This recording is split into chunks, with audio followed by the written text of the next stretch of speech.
Welcome back to another episode of the number 2 Pittsburgh Sports Podcast in Ireland. It's Around the 412. I am Tyler.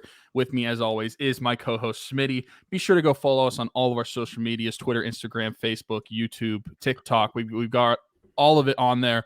And also go check out some of the links that we have in the description of each show that is on all the listening platforms as well as YouTube. But let's get right into the show. Number 2 in Ireland. Right into number 2 in Ireland. Can't forget that. Let's mention it one more time. Number 2 Pittsburgh Sports Podcast in Ireland. It's funny, like I wonder who number 1 is. Huh? I wonder who number 1 is. I don't want to. I know North Shore Nine's the number 2 baseball podcast in Belgium. So yeah, I don't want to give them that much credit and say that they've got the Ireland market as well. I don't know. Really hope it's not one of my former employer. It could be. I don't know. But who knows? Last week we got to have Hunter Hodis on here, which the show did really well. We appreciate everybody that checked out that one. If that was maybe your first time watching or listening, you were back this week. Welcome back. We appreciate that. Of course, everybody subscribe to the channel, leave us a 5-star review, do all that stuff that Tyler mentioned as well. Let's start talking about the Penguins just because that's kind of where we left off the conversation last week, was talking about the Penguins. So might as well just pick back up with it because we now know that Kyle Dubas is going to be here for the long haul. I don't know if this has officially been put out yet, but there's been a lot of speculation that's a 7-year deal for him in Pittsburgh. Either way, it's longer term than shorter term, which is kind of what we expected. But it also says, okay, he is going to be, if you remember when we talked about the allure of the job, right? And you were questioning if it even is an attractive job for Dubas to take because of the aging core and wanting to rebuild.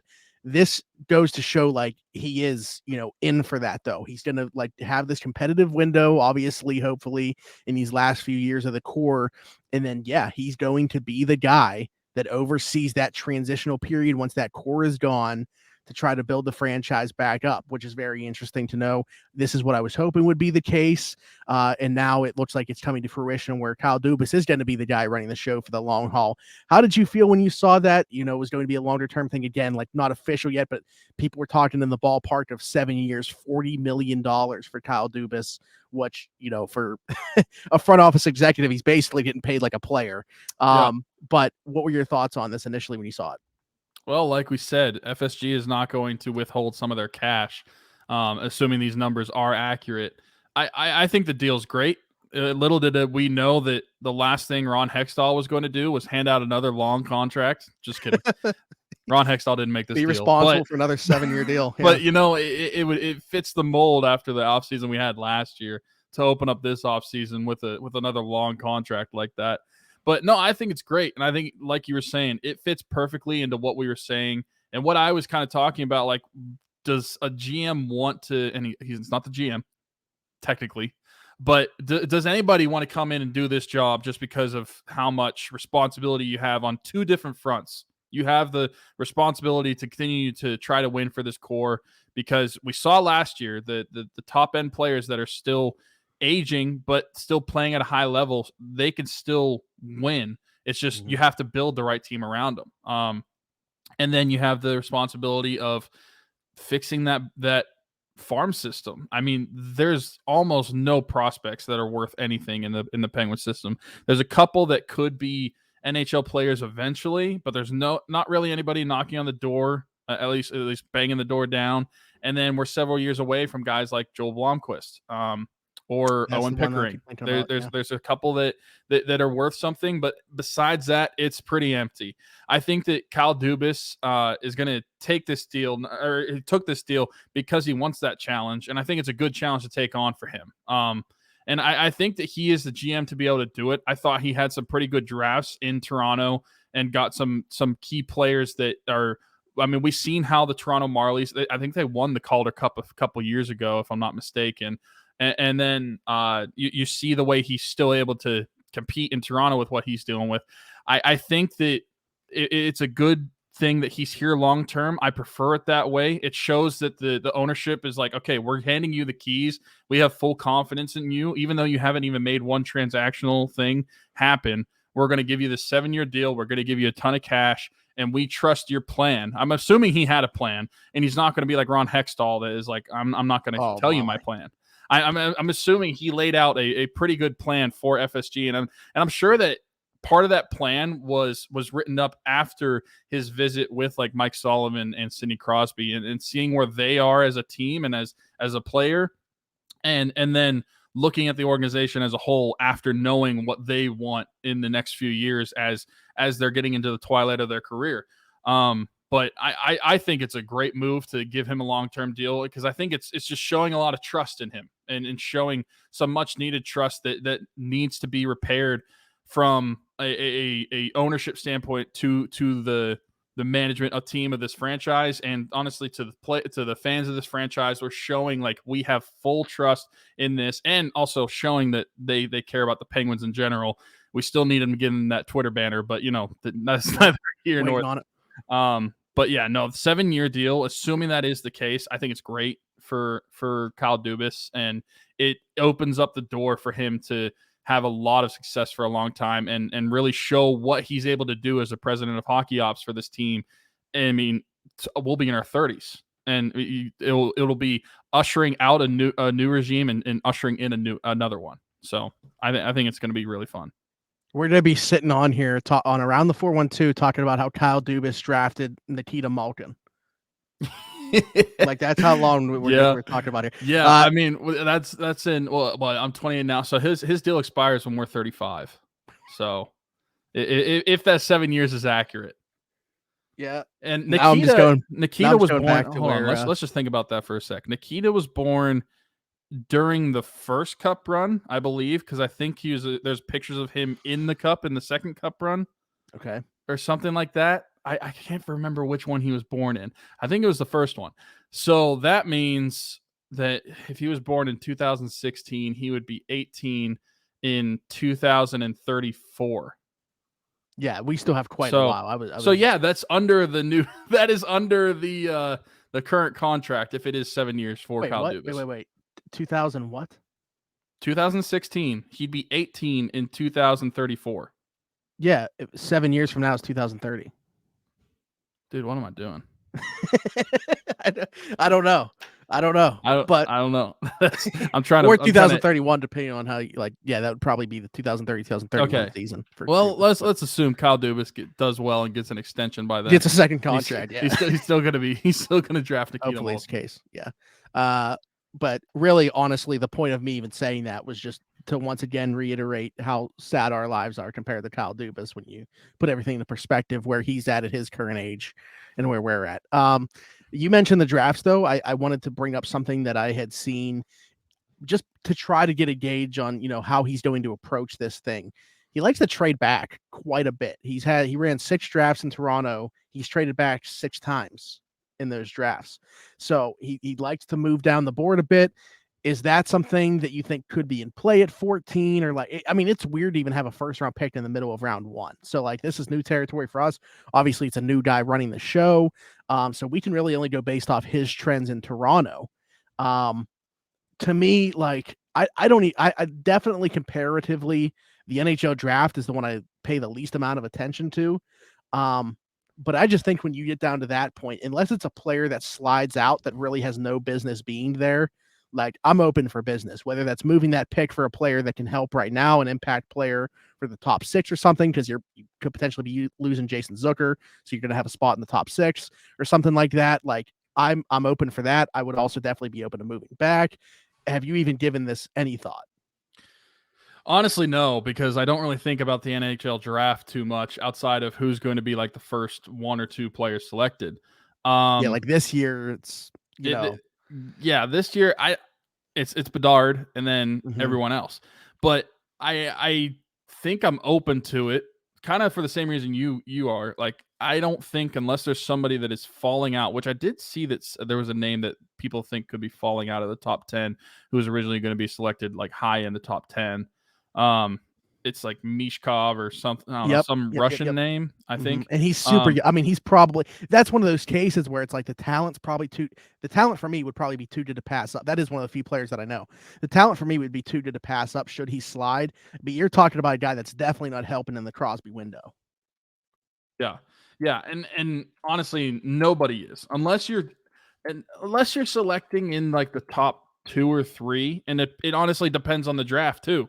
You could have some drafts that even the number 1 overall pick, there's probably some question whether he's going to play in the NHL right away or whether he should play in the NHL right away.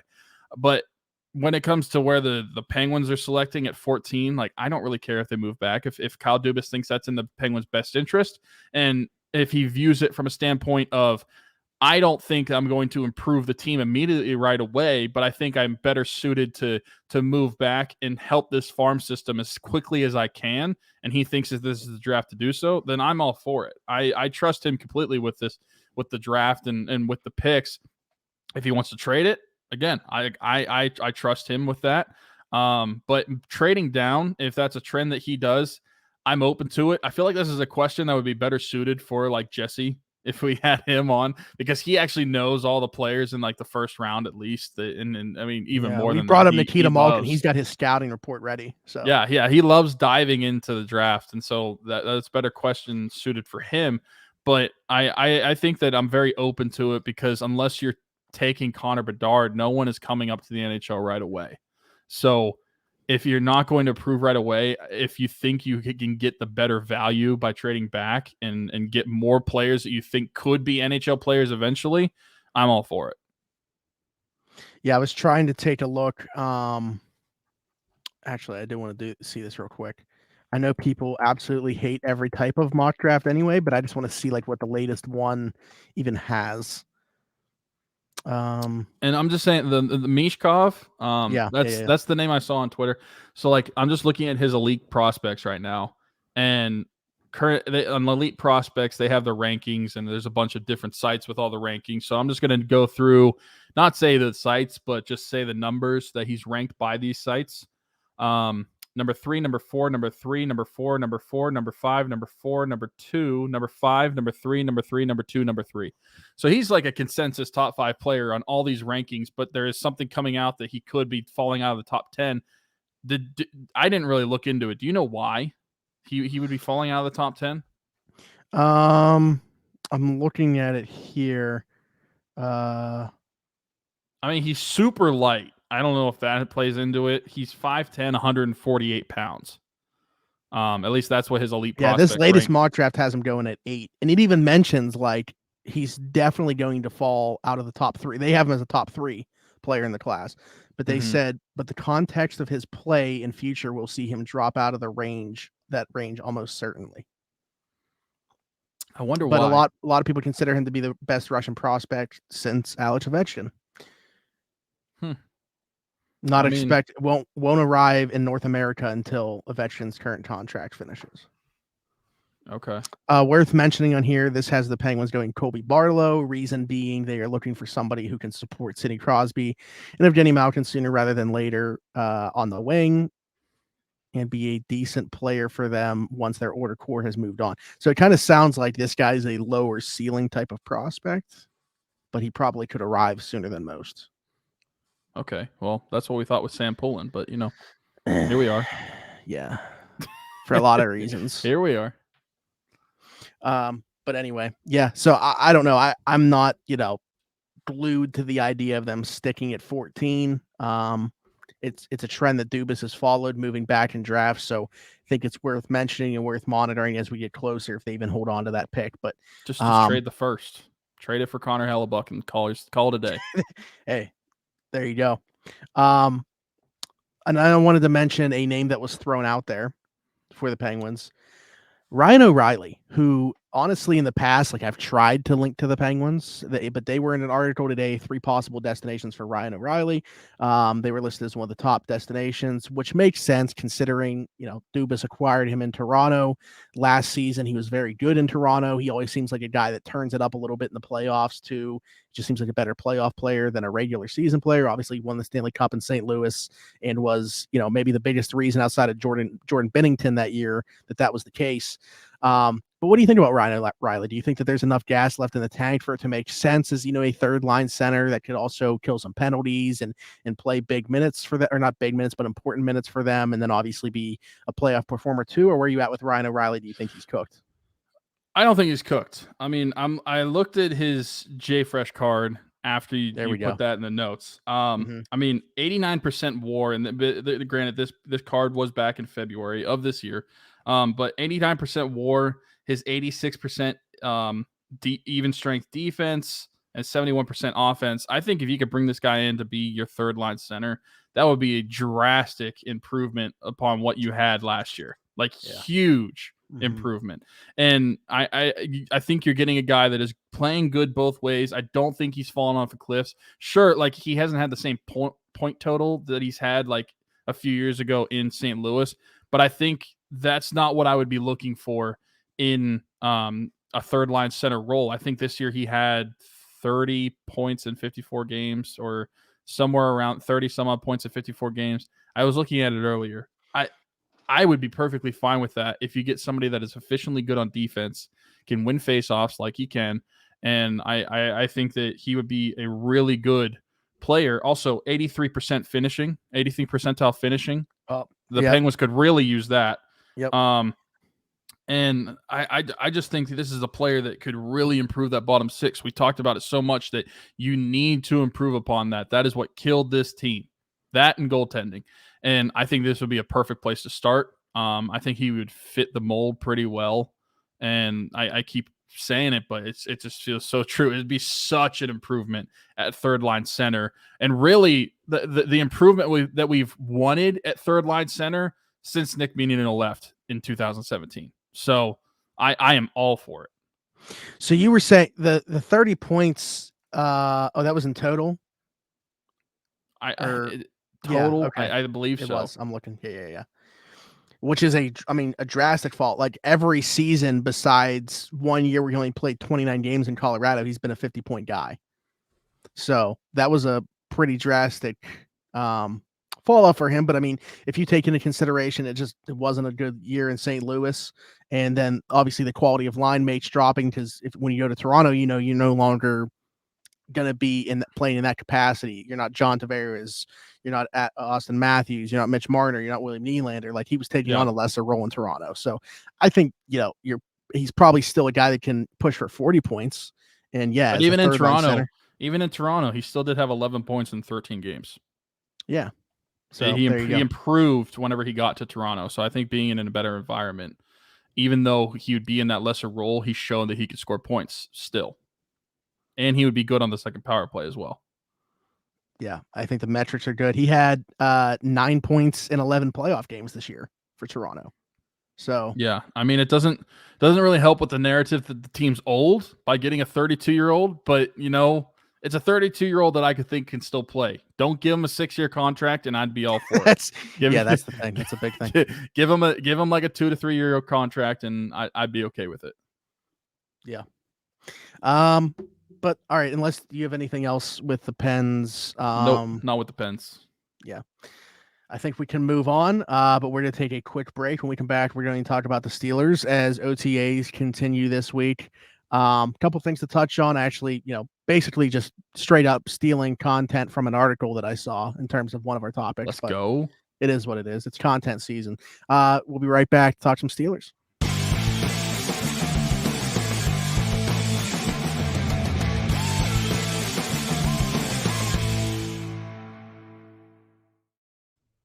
All right, so I thought of this completely on my own, this one topic that we're going to talk about here. Yeah. You and everybody else on TikTok that makes up their own videos. No, this is from the Steelers Wire. They listed the 5 most important players on the Steelers roster heading into this season. So, like, who are going to determine how the 2023 season goes. I think there's some obvious ones in there. I'm hoping that we can kind of differentiate on some of these as we go down our lists. Let's start with some that I think we can agree on. Kenny Pickett, year 2 leap. Like, it needs to happen for this offense to be able to keep up. You look at the AFC when you got to compete with Patrick Mahomes, Joe Burrow, Josh Allen, Trevor Lawrence, Justin Herbert, Lamar Jackson, like the quarterbacks around the AFC, Aaron Rodgers now in the AFC. Say Sean Payton does resurrect Russell Wilson. Like, the AFC quarterbacks compared to the NFC quarterbacks is as much as I don't want to bring him up, Deshaun Watson in the division. Yeah. If he finds his 2020 form, yeah. I mean, just within the division alone could be insane. You need Kenny Pickett to take that year 2 leap. And you kind of look at the ecosystem that they're putting him in. I know a lot of people are going to be questioning, and ourselves included. We've harped on it. We didn't want him back this year. Obviously, the offensive coordinator is like the one thing that you look at immediately and say, this could hamstring this guy. But you look at everything else that they've put around him, they've built around him, the way that they've kind of redone the offensive line. They've, kind of replenished the skill positions, added a blocking tight end. It sounds like they're going more to play action this year, potentially, if OTAs are any indication. A year two, like nothing else matters if Kenny Pickett doesn't take a leap in year 2. Yeah. Yeah, no, I agree. Kenny Pickett is also one of my top 5. I think it's clear cut, and I will say that is my only offensive player that I have, and I feel like that, and we conversed a little bit before about our list, just so we weren't saying the exact same things, or we might be saying the exact same things, just so we had somewhat of an idea.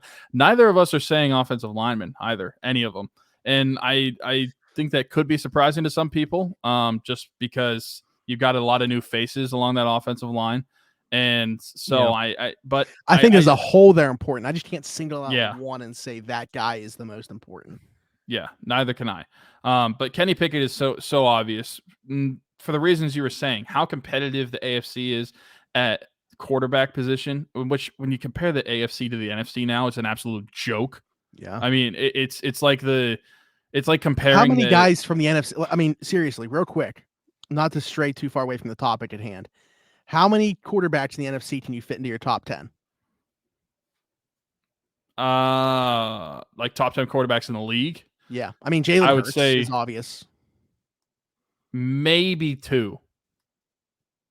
Yeah, I know I've always been higher on Dak. And like I know last year he had like a ridiculous turnover outlier season. But like, he was part of a YouTube video I just recently made on my personal channel. But I think Dak is for sure in the top 10. And then obviously Hurts has to be kind of in that upper echelon at this point with the year he just had. Outside of those two, I think the other 8 might be in the AFC. See, I wasn't even thinking Dak, and it's probably just recency bias because of how bad of a year he is. Although recency bias is ironic because the person I was going to say, a healthy Matt Stafford, I think you could make the argument for it. I don't know that. Maybe 2. I thought the other was going to be Kirk Cousins. So that's where I thought you were. No, only if he's playing at 1 p.m. Yeah, or like last year, Geno Smith. Geno Smith, but I mean, going off 1 year, I don't think I could put him in the top 10. He has to repeat that. Jared Goff had a nice year, but I'm saying, like, guys were bringing up exactly like that's a top 5 of the NFC though. Yeah. So no, I mean, realistically, there's one guy in the NFC that could compete for like MVP conversations. At least realistically, what we would estimate MVP conversation. Mm-hmm. There's like 5 or 6 in the AFC. Yeah. So I think it's a huge importance for Kenny Pickett to take that leap. I mean, the offense needs it, and we saw that in progression as the season went on. That second half from Kenny was really good down the stretch of the season. We saw those improvements, especially in those later games in the season that we saw with the Raiders and the Ravens. We saw the late game comebacks. We're starting to see the signs of everything that you want to see from a franchise quarterback in his first season. Now he needs to take that step in year 2, and I think the offense has all the weapons to do so. And so it is really, the ball is in Kenny's court, and he has to take the keys and ride with it. Another guy we should just get right out of the way because we both have him. Everybody should have him. TJ Watt. We saw the difference this guy was. Yeah. Whenever he was not on the field, it changes the dynamic of the entire defense when TJ Watt is not in the lineup. And so when you have the best pass rusher, it's hard not to put him. And I which one would you say is more important, TJ Watt or Kenny Pickett, in terms of like most important to success in the 2023 season? Yeah, I mean, he's not a better player. He's not a better player in his position, but I'm still saying Kenny. Yeah, I just think I think again, that's how I closed out my argument for him being. And I don't think I had to make the argument for him being one of the 5 most important Steelers. But I just think everything else goes right, but he's not. He doesn't take that leap. None of it matters. Like that's just how I'm viewing it. So I agree. Yeah, I agree with you, and I would still say Kenny Pickett just because he plays the most important position, and he's got to take that leap. But I think someone could make the argument for TJ, and I could get around to it just because you saw literally what the defense looked like last year without him. And they couldn't stop to run to save their life, which is ironic because we think of TJ as just like a pass rusher because of all the dynamic plays he makes rushing the quarterback, but you don't realize how much he does in the run game as well. And you saw the defense suffer from that, which clearly franchise player, best pass rusher in football. He's got to be in the top 5. And then after that, there's one more that we have, I think, and this would pretty much be a consensus with everybody. Minkah Fitzpatrick, the struggles that they had in the back end, and the players that they don't have anymore in the back end. They've lost a lot of depth that they had back there with the absence of Terrell Edmonds, Cam Sutton. There's a lot of new faces back there, but Minkah is one of the guys that has been, and you were saying it to me before the show, and it is so weird that he's like the 3rd longest tenured player on the Steelers defense already. And I was thinking about it. This is going to be his 5th season in a Steeler uniform. It does not feel like that because he got here in 2019, has played 4 seasons already. It's crazy, but he's I mean, in our estimation, probably, I don't know if he is for you, is still like the best free safety in football. I've viewed him that over his career. I mean, there's arguments to be made for other people, but always obviously going to have that Steelers bias. But yeah, it's hard to not make a top 5 and not have Minkah Fitzpatrick in there. Yeah, and I think they kind of go hand in hand. Like for TJ, I think that they've built their team through that pass rush. So like when you don't have that, it's why they don't invest as much as they typically do in corners. And I know that they spent, the 32nd overall pick on a corner. They ended up double dipping the 7th round, but you still look at that cornerback room. It's, not something that they're really willing to throw like high end assets at or a bunch of money at because they always want to create through the pass rush. When you lose that pass rush like they did last year when TJ was out for a long period of time, you see that get exposed a little bit, and it's a completely different defense. It's just not built to handle his absence. In Minkah's case, like you mentioned, think about when he got here in 2019. He was playing in the secondary with Terrell Edmonds, Joe Hayden, Mike Hilton, Cam Sutton, and Steven Nelson. Look at who's left from that group. It's crazy to think about that Minkah's the only guy left from that defensive backs group. But he's now, he always has been so important to what they do on defense. He can wear so many different hats. Obviously he's found, his home at free safety, but when they bring him down, as a robber, they can throw him in the slot a little bit too. He can do a lot of different things for them on defense, and it's been a seamless fit for him here. He's super important on the back end just because from a communication standpoint, and also just from, his ability, it's hard to find a better player at his position in the league. Like, I agree. I think my bias plays into a little bit. There's an argument that could probably be made for like 3 or 4 different guys that play that position that they're the best in the league.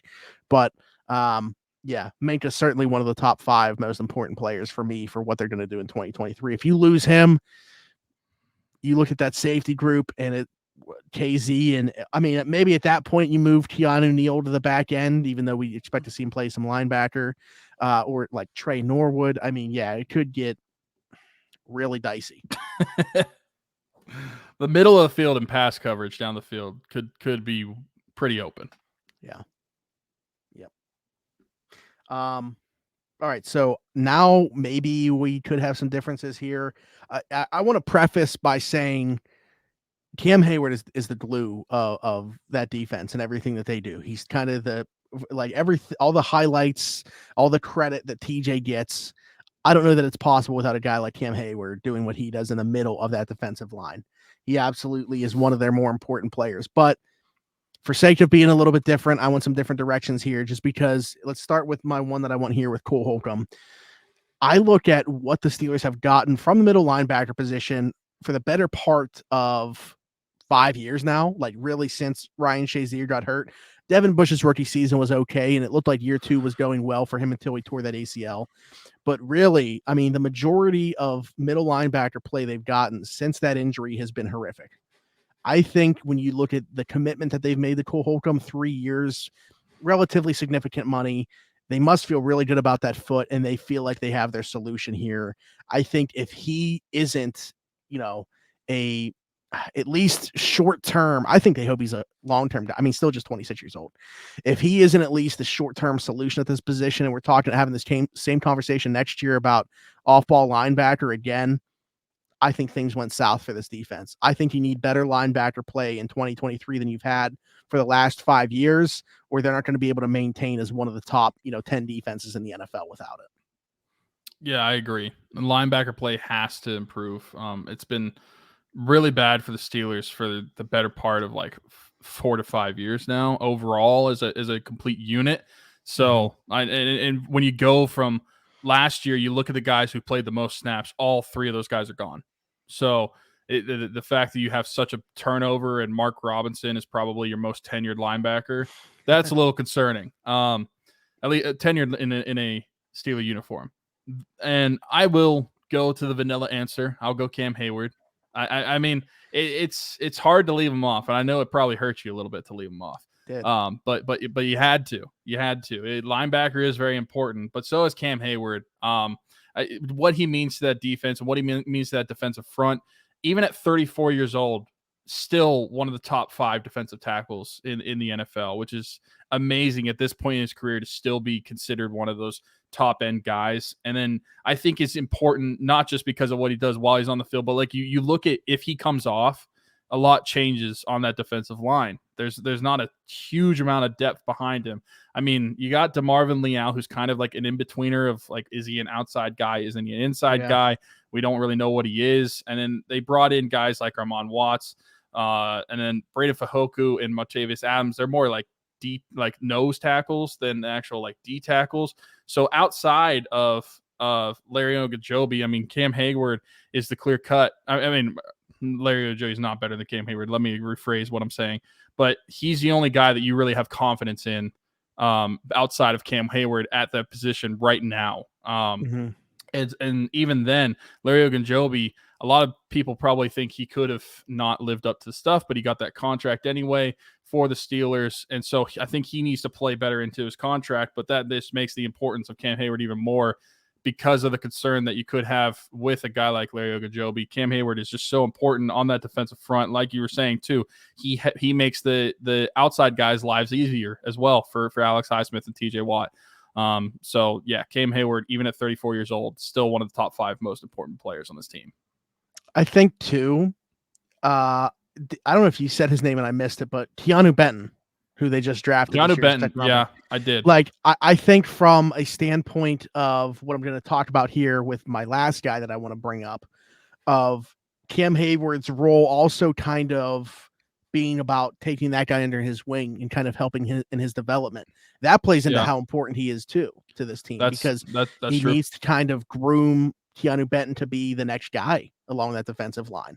That's true. And I didn't even mention him. I wasn't even thinking about for that purpose. I didn't mention Benton mainly because I think he's going to be the starting nose tackle.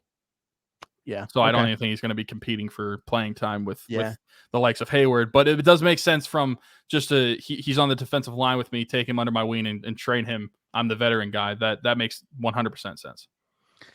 So my last guy that I'm going to go with here, and I don't know how productive he's going to be. There's only one football. You said you only had one guy on the offensive side. I have a second guy.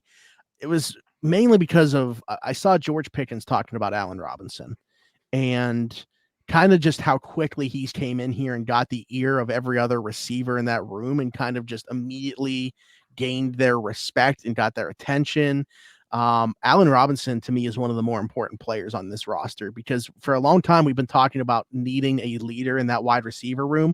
Don't get me wrong. Like, I think Deontay Johnson is a good leader from a non-vocal perspective, but you need that guy too. Like, Allen Robinson seems to be more willing to speak up, be able to offer knowledge to other guys. And he's been there and done that a little bit more than Deontay Johnson has. He's a little bit more of a seasoned veteran.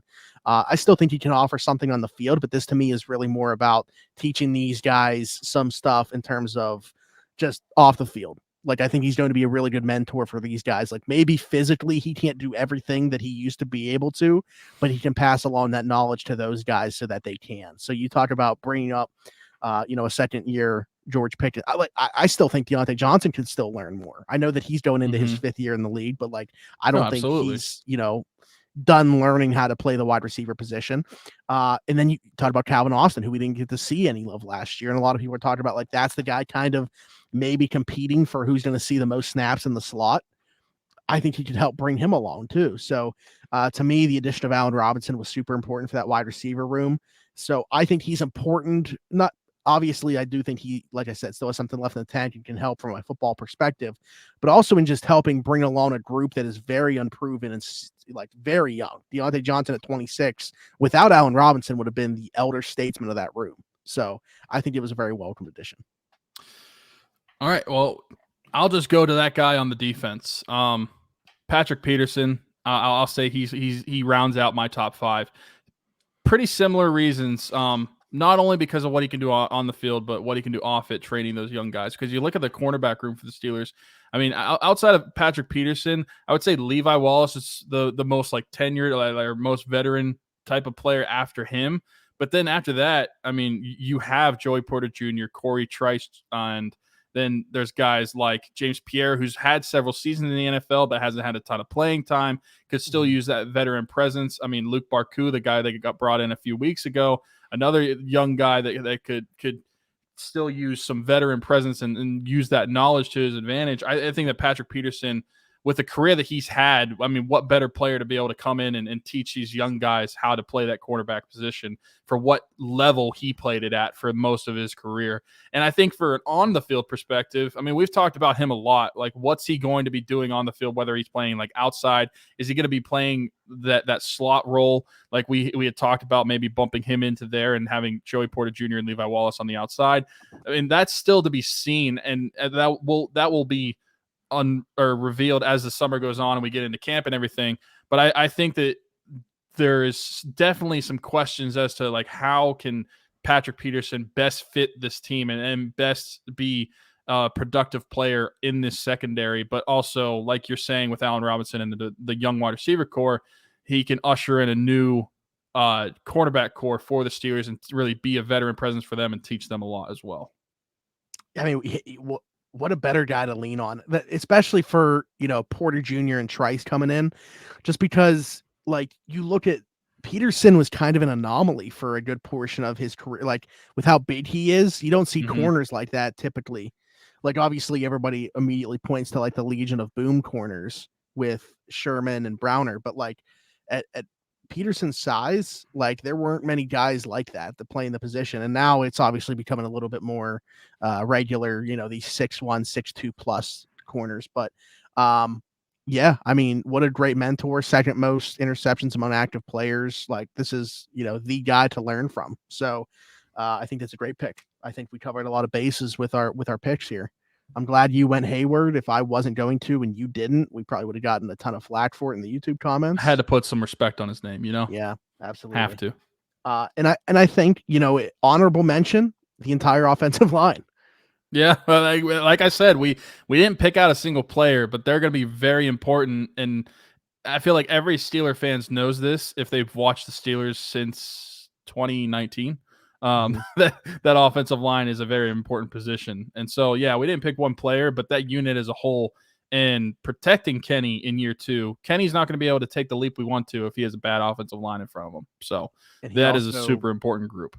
He can't suffer 2 concussions again like he did last year. So, yeah. I mean, then no, absolutely. I mean, if we're talking, yeah. So obviously we didn't pick a player to be in the top 5, but if we're talking top 5 position groups as a whole, I mean, that's probably top 2. And yeah. I don't know which one I would put ahead of it. I was thinking linebacker could be number 1 just because of there's so many new faces and you got to improve that linebacker position for most important. Yeah. Oh, I would have offensive line for number 1. I would have quarterback. For number 2, I'd have offensive line. Okay. Yeah. Yeah. I mean, I think top 3 for me would, in terms of position groups, would be that linebacker, quarterback, and offensive line group.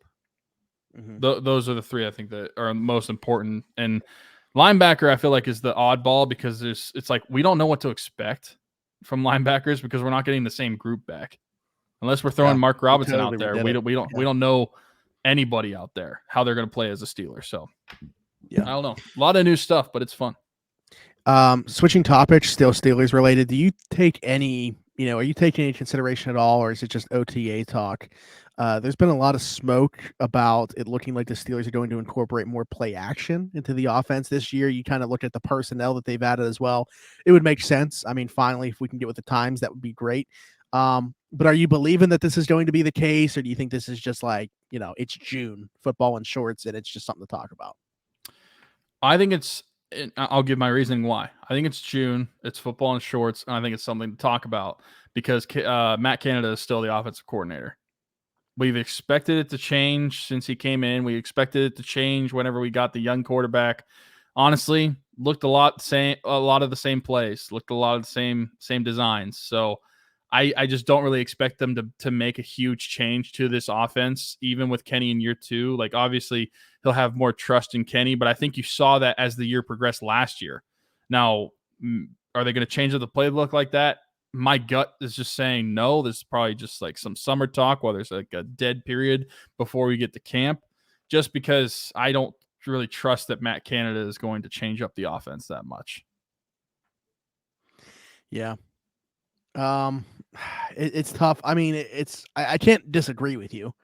But I like the only thing is, so Nick Farabaugh, big fan of his work. Would love to get him back on the show sometime before the season starts. Talk some Steelers.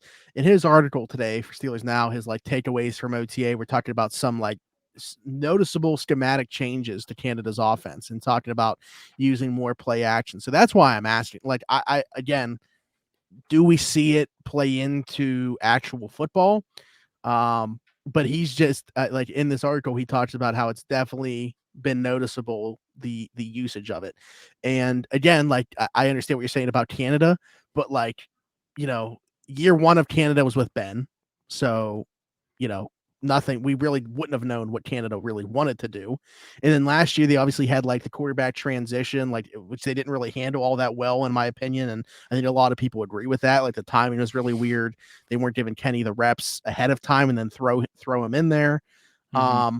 So, who knows what they really wanted to do. So I'm not making any excuses for Matt Canada, by the way. If it were my choice, he wouldn't be here. But I will say, like, maybe we finally are getting to a point where we're going to see what he's wanted to do and just hasn't been able to. Could be. Maybe he'll sign Quadri Henderson because that was the only thing that got him the LSU job. So we'll see. Yeah. And I mentioned Keanu Neal. A nugget from this article as well was that he was working with both the linebacker and safety groups. So it'll be interesting to see that as well. And Mark Robinson ran with the first team.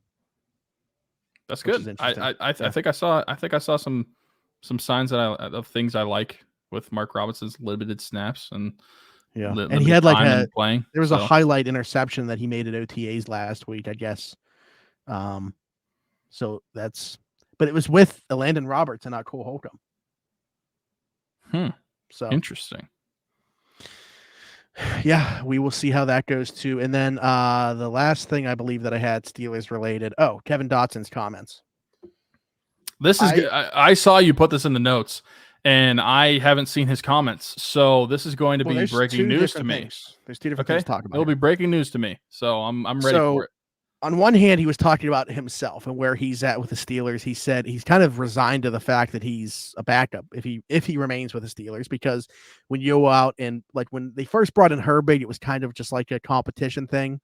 Mm-hmm. But when you pay a guy like Isaac Samalo, now that's saying that that's your guy.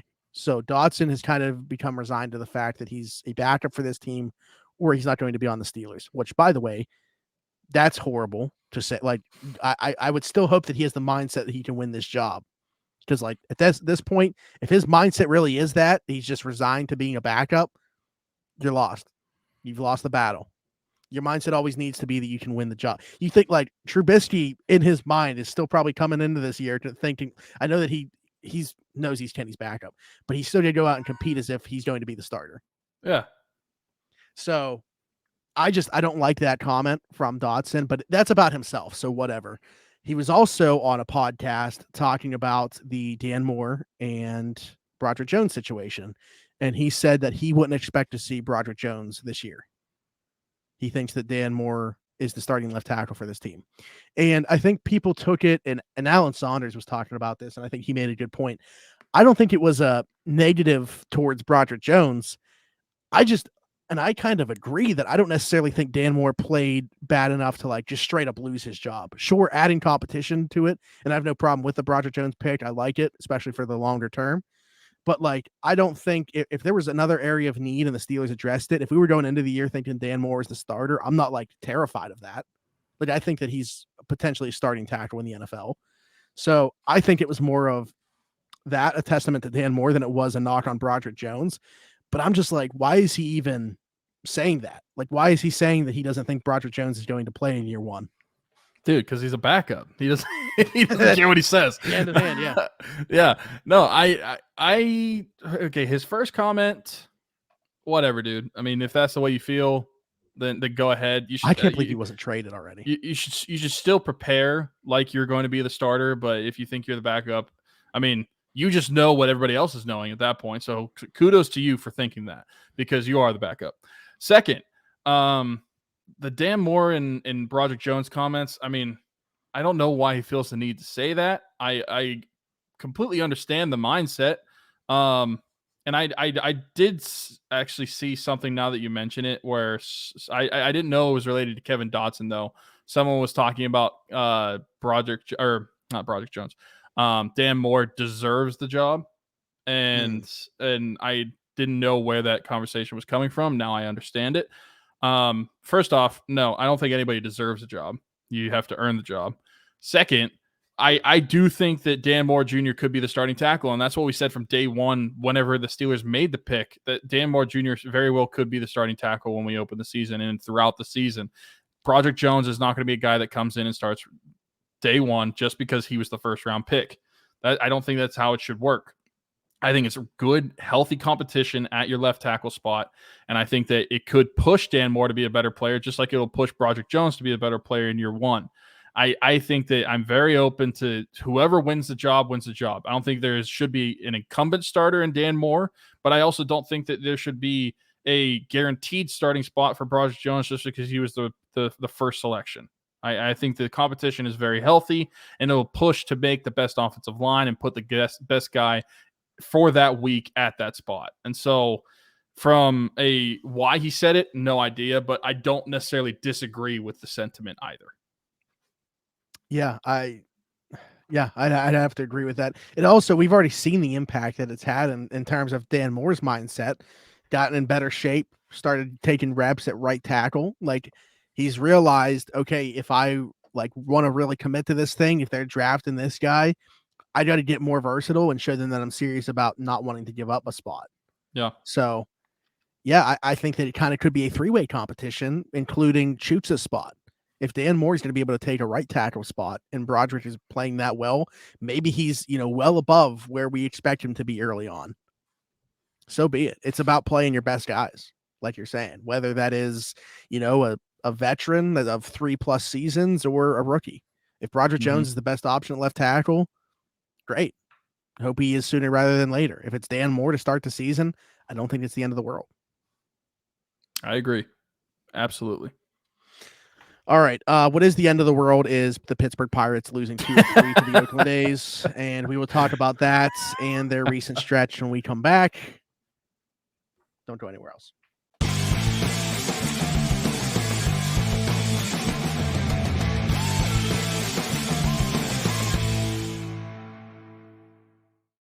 I love how you ended that with "Don't go anywhere else," but we know talking Pittsburgh Pirates after losing don't go anywhere else. Everybody goes to the Oakland A's. Yeah. Between the Pirates losing 2 of 3 to the Oakland A's and the current air quality, everybody's tapping out. It is the end of the world. But yeah, so the Pirates had won 6 straight, even though Monday's game was very frustrating in this series. They still squeaked out a win, found a way to get it done. And then they've lost 2 in a row to the Oakland A's since then, where they seemingly can't get anybody out. I want to ask you where you are on the worry meter with Roansy Contreras, because this was a guy prior to Vince Velasquez's injury, kind of looked like he was going to be moved to the bullpen, at least short term, taken out of the rotation to figure some things out. I'm very concerned, to be quite honest with you. And that's under the assumption that he continues to just be a 2-pitch pitcher. I don't think you can survive that way in the MLB. There's been a lot of talk about him adding a 2-seamer, a third pitch of some type. I think if he does that, obviously, like, that would be for the betterment of him and this club.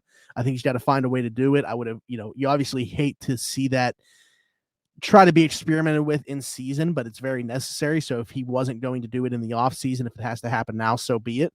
But yeah, assuming that he stays, the course right now as a 2-pitch pitcher, he's not going to survive in the MLB. He's going to have to move to the bullpen if that's the case. So hopefully he does add a third pitch and it works out for him, because if not, a lot of last year's, this is a guy that we were looking at as a piece of this rotation. So that goes out the window, and now you're looking for somebody else to step up. Yeah, no, I 100% agree. My what did you call it? Your worry meter. Worry meter, whatever you want to call it. My worry meter is fairly high with him as well. I mean, this is a guy that you were expecting some more high level stuff from when he made his MLB debut.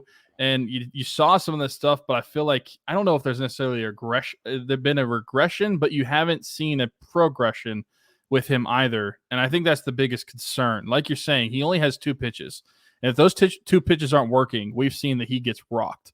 Over his last 7 days, he's got an 8.16 ERA. And on the season, in 56 innings, he's given up 56 hits. So that is a clear sign for success when you're giving up at least 1 hit an inning.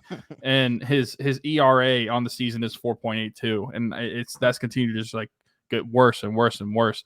Yeah, I think that it's absolutely a concern, because we've talked about how important the pitching is, especially whenever you're starting pitching. And today, I was speaking of Wednesday, he pitched. Was it even I think it was a third of an inning, right? 1/3 for the game. Yeah, that's pathetic. I mean, that's something that you got to improve upon. Also, 4.82 was prior to the game. It's at 5.91. Oh, yeah. I'm looking at Baseball Reference on that one, so they didn't update the game for today. But even looking at some of his starts, he hasn't really had a quality start since May 13th, whenever he pitched 7 innings against Baltimore. Yeah.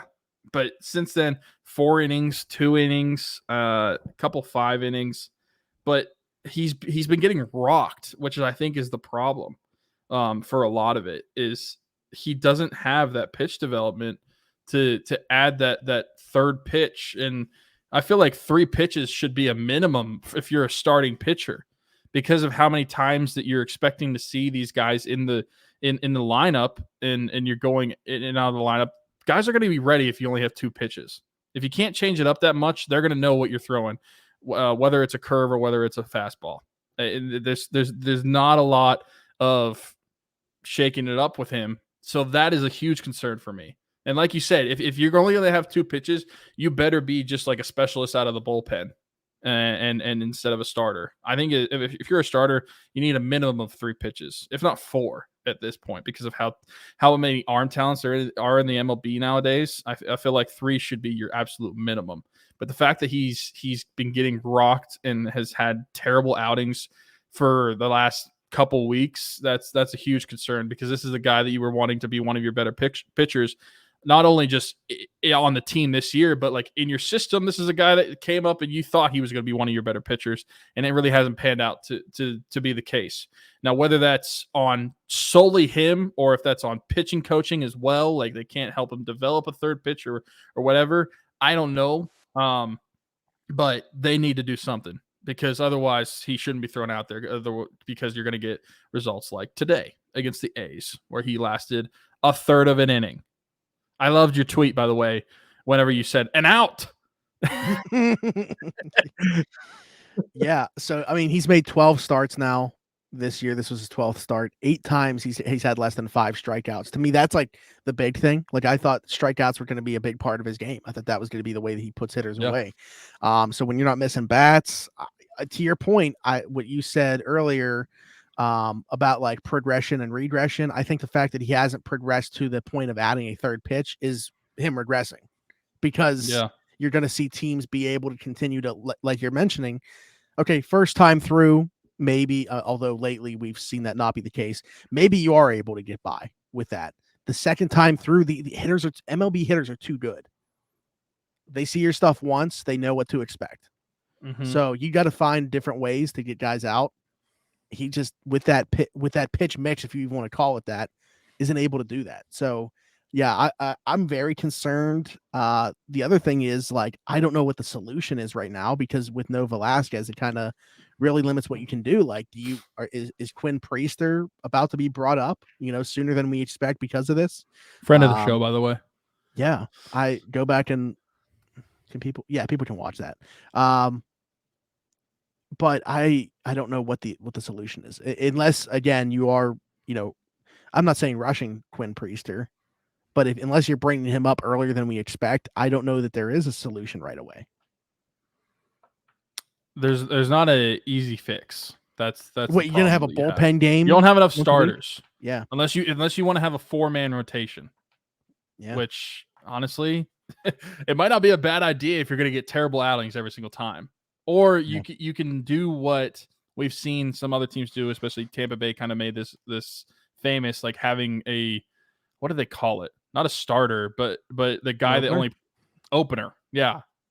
I guess that's an easy word to remember, but yeah, like an opener. If you want to do that instead of having a 5th starter, I'd be much more open to that. Even if Roansy was that opener, because then you're only going through the lineup like one time.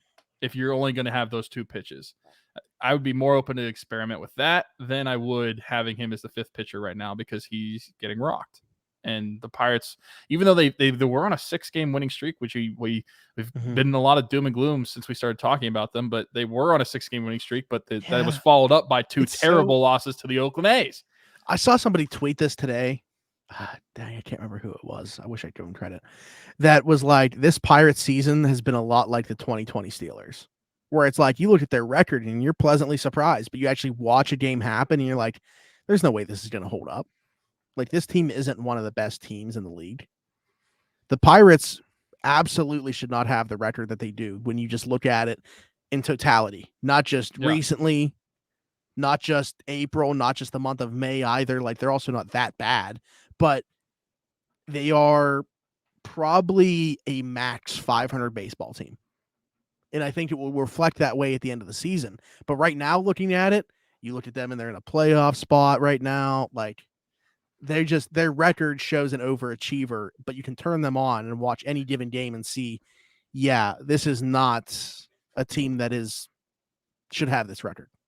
Yeah, well, not even just their record, but their standings within the MLB and within their division. The Pirates are lucky that not only that they have the record they are, but the division is dog water. This division sucks. I mean, the NL Central is so bad, and it's like people are competing to not be in first place, is what it's more like than actually competing to be in first place. The Reds, with bringing up Ellie De La Cruz, they might end up winning the division. Yeah, I mean, Super 2 is over similar, now, right? How similar is that to O'Neal Cruz? Not just the name De La Cruz to Cruz, but like from a stature standpoint, skill set standpoint, it's like he made his debut. Waiting to call him up standpoint. He made his debut yesterday, and the highlights are talking about him having the hardest hit ball of the season and his sprint speed being stupid. And it's like, this is like O'Neal when he came up, the same exact conversation. Yeah, no, that's like identical.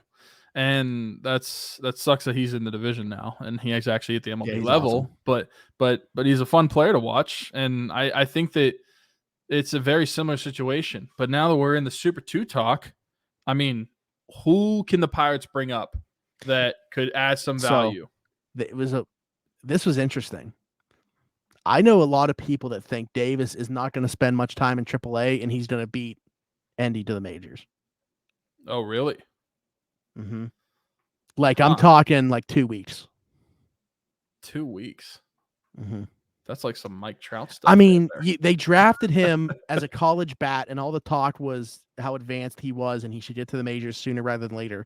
I mean, there's players from that class already that have made it to the majors, I'm pretty sure. If not, they're at AAA, like knocking on the door earlier than he was. Yeah. And he was the number 1 overall pick. Yeah.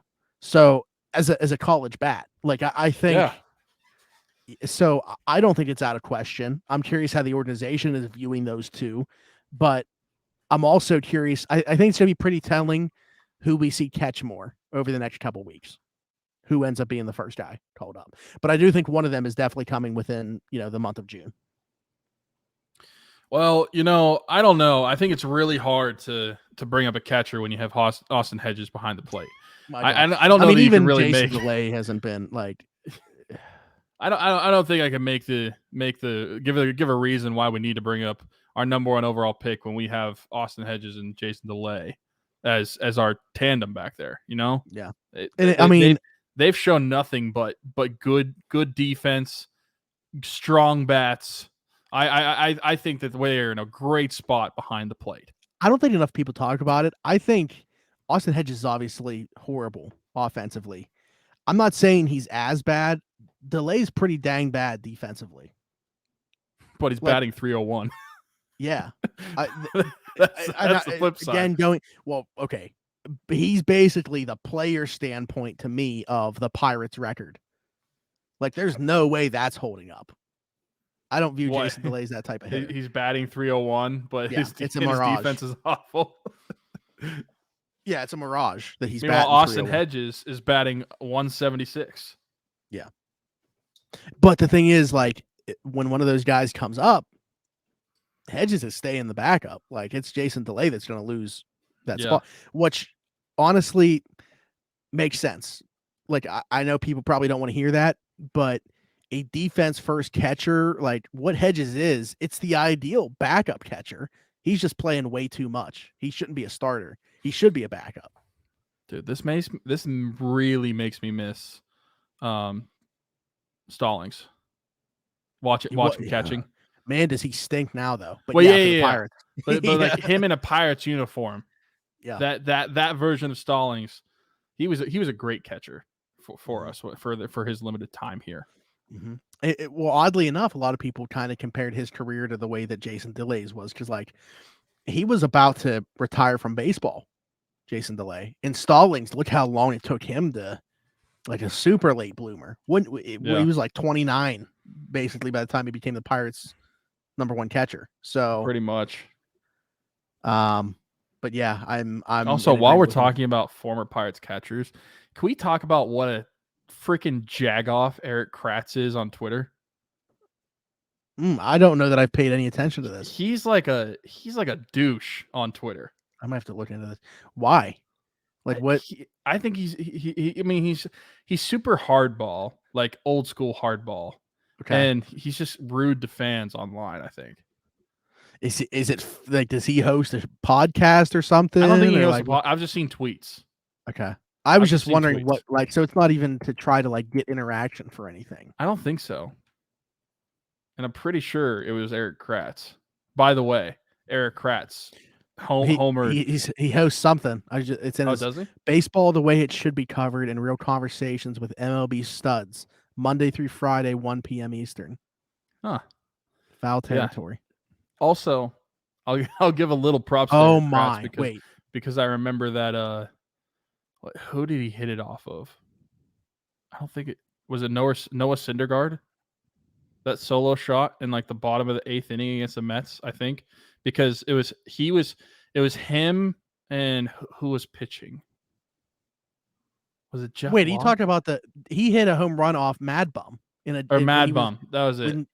Was it Jeff Locke? It was Jeff Locke was pitching. I'm fairly certain it was Jeff Locke. Yeah. Also, shout out to Jeff Locke. He's a dad vibing. But he was one of my favorite pitchers, even though a lot of Pittsburgh hated him. Dude, what is this show? Like, Todd Frazier is involved with it, it looks like. Really? My God, yeah.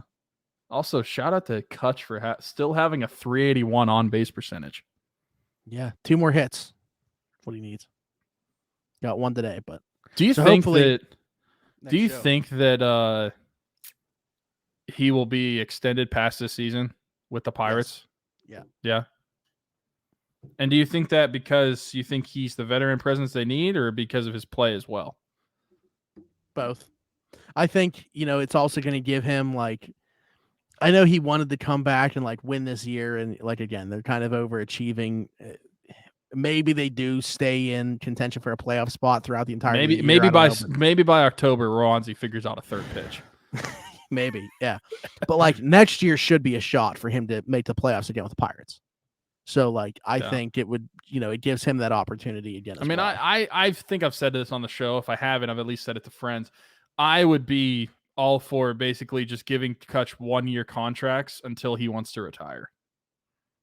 Assuming that he still plays at a serviceable level, even if his play dips a little bit and he's just more of a bench player, I think that veteran presence and just him being in the locker room is enough for me to just say, you get contracts until you want to retire. There you go. I'm on board. I think he could definitely play at least another year.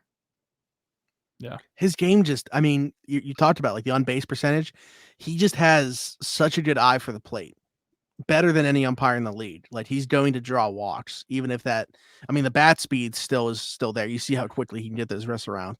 Mm-hmm. But even if that diminishes a little bit, like he's still going to be drawing some walks. I don't want to speak out of. I don't want to make this too much of a comparison. I'm not. I want to preface this before I say it, but it's kind of like a similar situation to what we talk about when we talk about like Sid.